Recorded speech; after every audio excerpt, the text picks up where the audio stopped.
Hello ladies and gentlemen, this is MultiVenom and welcome to my creepypasta reading review series. For those who don't know, this is the series where I read various creepypastas from across the internet and give my thoughts.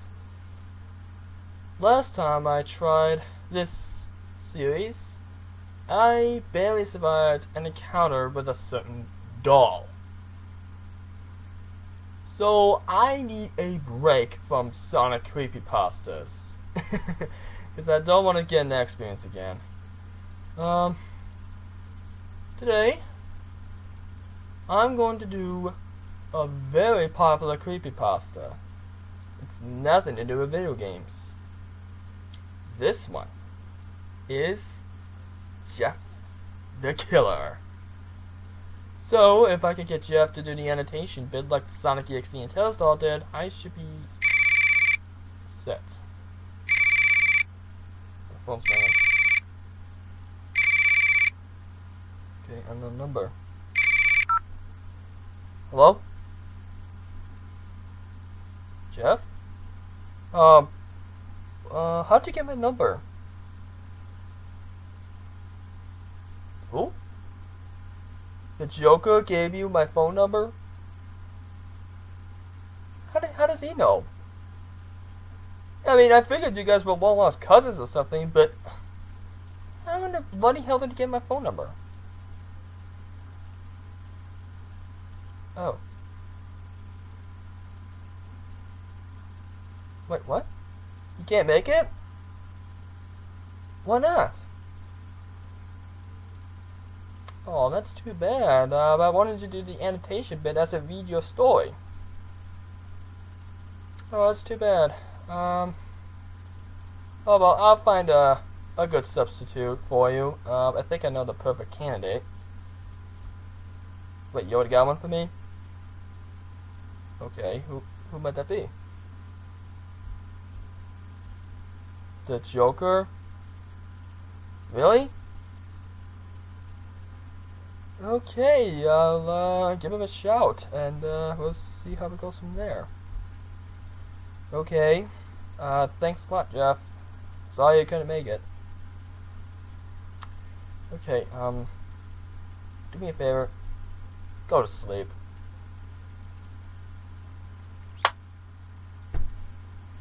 Okay, so apparently Jeff the Killer cannot make it.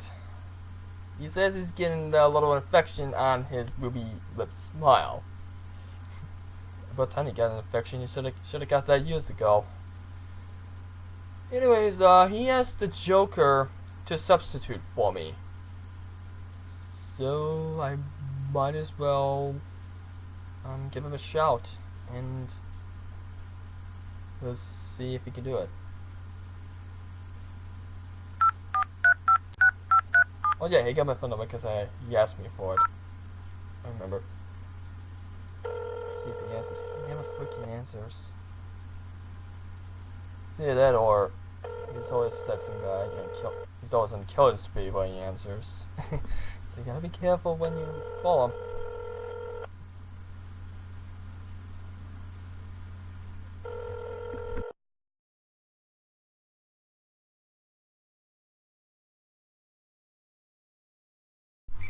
But, well, who could that be? Hello? Hey, Joker. It's been a long time since we actually talked to each other. Ooh, MultiVenom, it has been a while. How are you doing, kid? I'm doing okay. Listen, I recently got a call from Jeff, and he says he can't make it, and he told me that he requested you to, take his place in the annotations as I read his creepypasta. Yes, I do recall talking to him a little while back.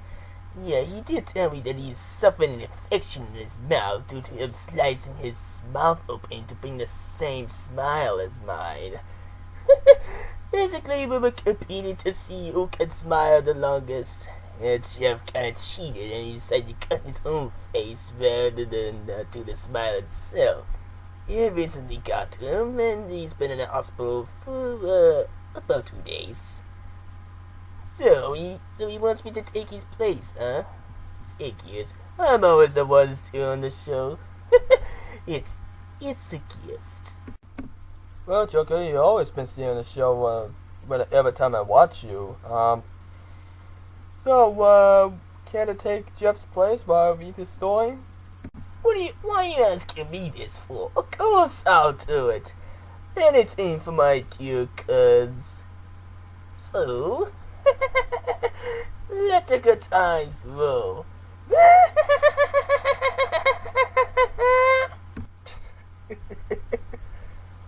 Well, Joker, it's settled. How would you recommend it? Do you recommend coming over, or do you recommend doing it by phone? Well, I do recommend doing it by phone. Yeah, I'm kind of banned from showing up in public. Well, because I killed a couple of executives of mine. So, we should do this by phone. After all, you got my picture from the last time you met, right? Yes, I still have it. It's on my recorder as we speak. Oh, good. So we can might as well get started without further delay. I can hardly wait.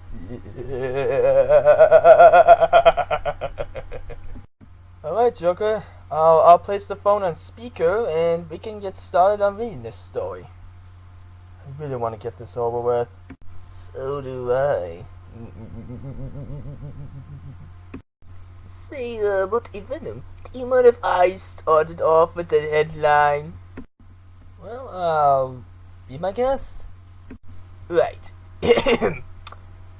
Except for my local newspaper, a ominous unknown killer is still at large. After weeks of unexplained murders, the anomalous unknown killer is still on the rise.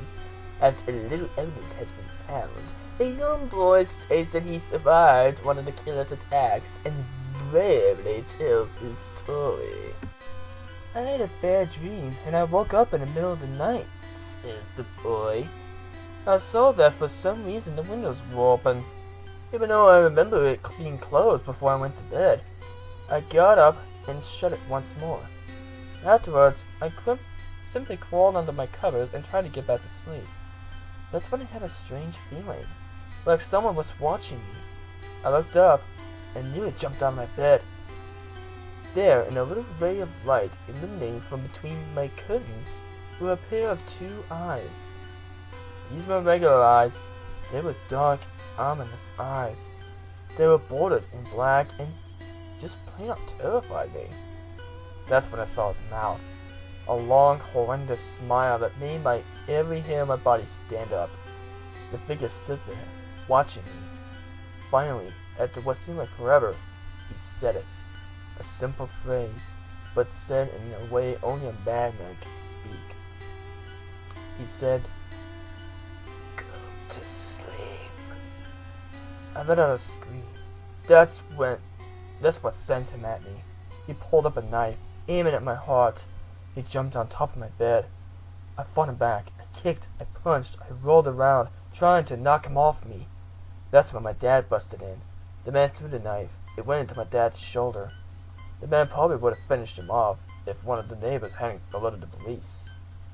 They drove into the parking lot and ran towards the door. The man turned and ran down the hallway. I heard a smash, like glass breaking. As I came out of my room, I saw the window that was pointing towards the back of my house was broken. I looked out to see him vanish into the distance. I can tell you one thing, I will never forget that face. Those cold, evil eyes, that psychotic smile. They will never leave my head.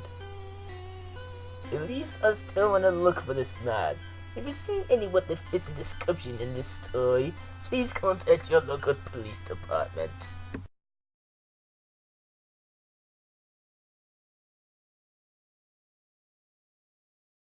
Jeff and his family had just moved into a new neighborhood.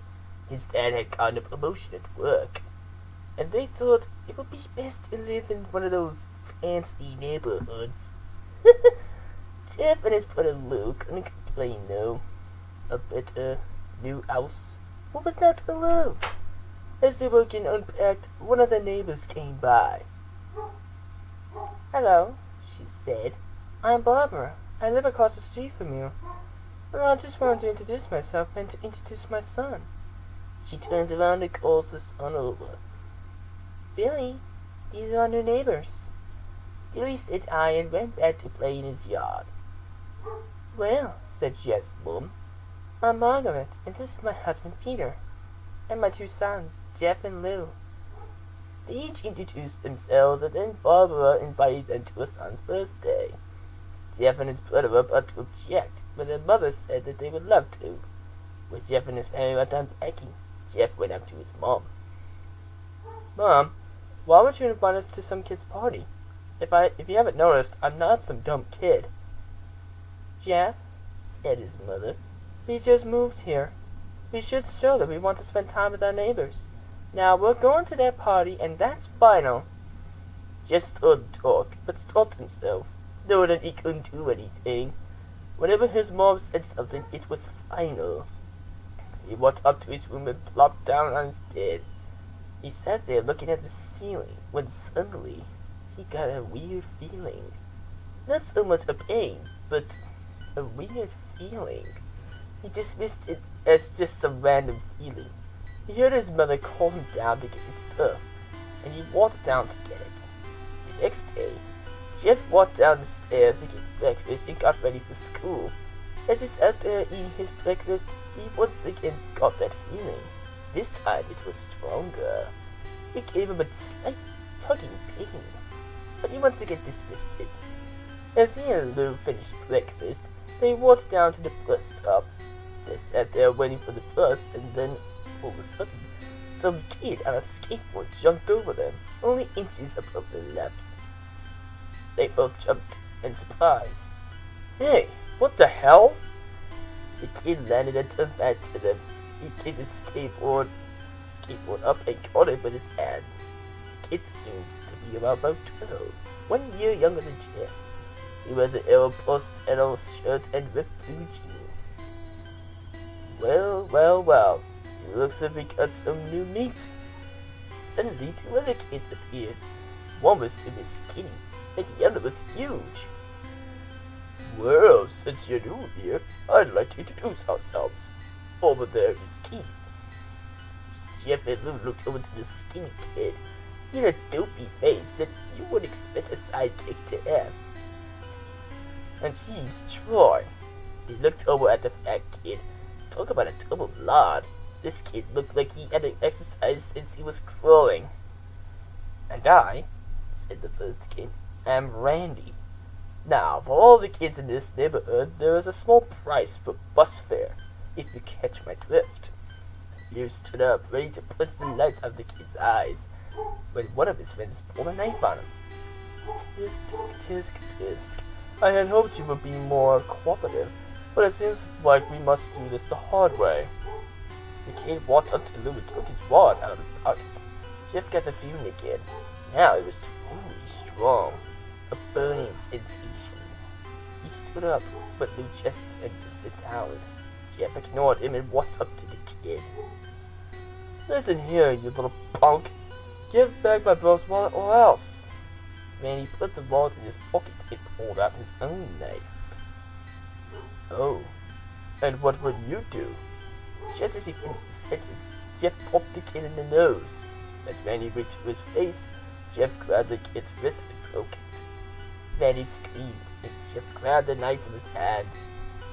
Joy and Keith rushed Jeff, but Jeff was too quick. He threw Randy to the ground. Keith lashed out at him, but Jeff ducked and stabbed him in the arm. Keith dropped his knife and fell to the ground screaming. Troy rushed him too, but Jeff didn't even need the knife. He just punched Joy straight to the stomach, and Joy went down. As he fell, he puked all over. Luke would do nothing but look in amazement at Jeff. Jeff, how do you... That was all he said. They saw the bus coming and knew they'd be blamed for the whole thing. So they started running as fast as they could. As they ran, they looked back and saw the bus driver rushing over to Randy and the others. As Jeff and Lou made it to school, they didn't dare tell what happened. All they did was sit and listen. Lou just thought of that as his brother beat up a few kids, but Jeff knew it was more. It was something scary. As he caught that feeling, he felt how powerful it was. The urge to just hurt someone. He didn't like how it sounded, but he couldn't help feeling happy. He felt that strange feeling go away and stay away for the entire day of school. Even as he walked home due to the whole thing near the bus stop, and how now he probably wouldn't be taking the bus anymore, he felt happy. When he got home, his parents asked how his day was, and he said in a somewhat ominous voice, "It was a wonderful day." Next morning, he heard a knock at his front door. He walked down to find 2 police officers at the door. His mother looked back at him with an angry look.